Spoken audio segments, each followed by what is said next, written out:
What's going on, everybody? It is Chris Akin back once again with another edition of Chris Akin Presents. And before I get into today's episode, make sure you do all the podcasty stuff, would you please?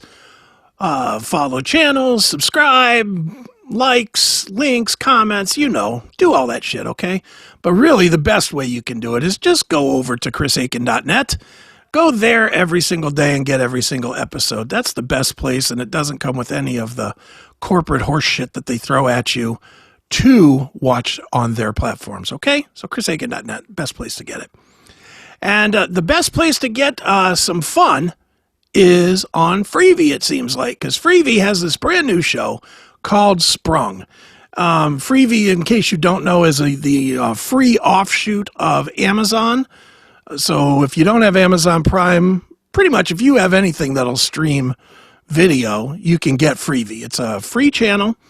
I know it's on all of the devices, the Rokus and the Apple TVs and the Fire Sticks. And I do believe that it is also on like a lot of TVs and stuff. So Freevee is the app. You can watch this thing there. And Freevee is starting to do original content. And they did the biggest one I think they've done so far is Bosch Legacy, which was great. And now they're back with this one, Sprung. Now, if you followed Chris Akin Presents very much, you know Chris Akin likes to look at a lot of documentaries on serial killers. I seem to watch all of them. And I get that shit a little too far in my head sometimes where I just need a break and I need just mindless kind of fun, funny content. And that's how I came upon Sprung. I was really just kind of nosing around looking for something to watch that I haven't watched 100 times before and that would be funny. And I checked out Sprung just because, truthfully, because the ad recommended it on my Fire Stick. So I watched it.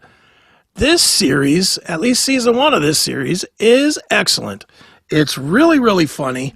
The cast, who's like a bunch of... maybe you've heard of a couple of them, but they're not like A-list people at all. But they do a great job at making this a great show. It is truly fun.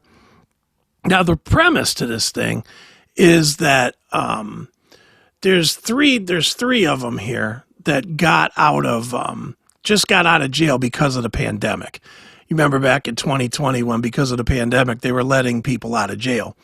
So, they let these guys out of jail. They're not violent offenders, but they're criminals. And the guy in the middle there, who's played by Garrett Dillahunt, he's been in jail for 27 years.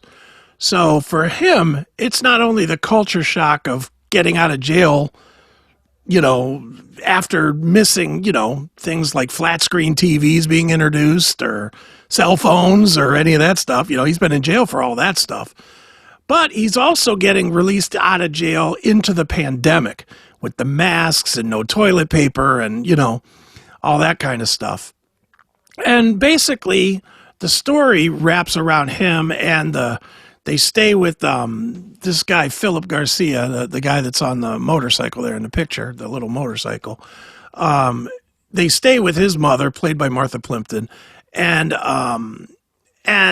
what this story is how they adapt to being free, and the fact that since they're kind of criminalized, they immediately start looking for ways to be criminals again, or they're looking for a way to get over so that they can move on with their lives, because as they're finding out really quickly, the fact that they've been in jail is holding them back mightily. So they go and they stay with the mother, Martha Plimpton, and Martha, she's a criminal that hasn't been caught, basically. She's a scumbag too, and everybody around them, it's the typical thing. It's criminal element. They're living around, criminal type people. And it's the whole thing is just making fun of the whole pandemic thing. And that's what I love best about this is they're just goofing on the ridiculousness of the pandemic. And it makes for a funny show. It's just the writing is excellent on it. I don't know who wrote it. I have no idea who wrote this thing. But it is really, really funny. So if you're looking for just senseless, mindless, the episodes are short, by the way. They're all like 25 minutes long. So it's like a sitcom. There is cussing in it. There is some, sexual overtones in it. There's no nudity or anything in it, but it's, it's kind of the modern day sitcom, not the kind that you'd see on network TV where they go, this darn thing is really peeing me off. None of that. They're like, this fucking thing is pissing me off. That's the dialogue you're getting. But it's just silly, kind of funny, fun, and it's modern. And, there's not very much of that these days. Most of the sitcoms absolutely suck these days because everybody's so afraid of political correctness and woke culture and cancel culture and blah, blah, blah, blah, blah. This does not seem to care. And I love it. I could not love this any more than I do. It's an excellent, excellent show. Again, it's called Sprung. It's on Freevee. I suggest you check it out. It'll be worth your time. There are commercials. I will put that out there. There are commercials with Freevee, but it's worth it. If you're watching any kind of network TV at all, this is better. So check it out. Sprung on Freevee. And speaking of being sprung, I'm about to be sprung from shooting this episode of Chris Akin Presents. Make sure you go over to chrisakin.net every single day. Watch the new videos, get the old videos, find out my stuff on Classic Metal Show and on all my other places. Talk to me everywhere that I am. So for Chris Akin Presents, I have been Chris Akin, and guess what, folks? I will be again tomorrow. See ya!